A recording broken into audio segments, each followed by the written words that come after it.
ಭಾರತ ಮಾತೆ ಎಂಬ ಭಾವನೆಯೊಂದಿಗೆ ಹೊಸದುರ್ಗ ತಾಲೂಕಿನ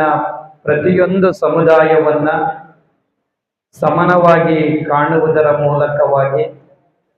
ಸರ್ವರಿಗೂ ಸಮಪಾಲು ಸರ್ವರಿಗೂ ಸಮಪಾಲು ಸಿದ್ಧಾಂತದ ಅಡಿಯಲ್ಲಿ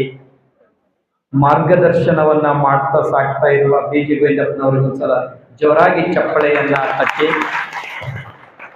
ಈ ಕಾರ್ಯಕ್ರಮದಲ್ಲಿ ಕರ್ನಾಟಕ ರಾಜ್ಯ ಕಾಡುಗೊಲ್ಲರ ಸಂಘದ ರಾಜ್ಯಾಧ್ಯಕ್ಷರು ಸುತ್ತು ಕಟ್ಟು ಅನ್ನುವಂತ ಸಂಸ್ಕೃತಿಯನ್ನ ಇಟ್ಕೊಂಡು 40 ತಾಲೂಕು 12 ಜಿಲ್ಲೆಗಳಿಗೆ ಕಾಲಿಗೆ ಚಕ್ರವನ್ನ ಕಟ್ಟಿಕೊಂಡು ಇವತ್ತು ಸಮಾಜದ ಜಾಗೃತಿಗೆ ರಾತ್ರೋಹಗಲು ಶ್ರಮಿಸಿ ಸಂಘಟನೆಯ ಮೂಲಕ ಈ ಸಮಾಜಕ್ಕೆ ಒಂದು ಶಕ್ತಿಯಾಗಿರುವಂತಹ ರಾಜಣ್ಣನವರು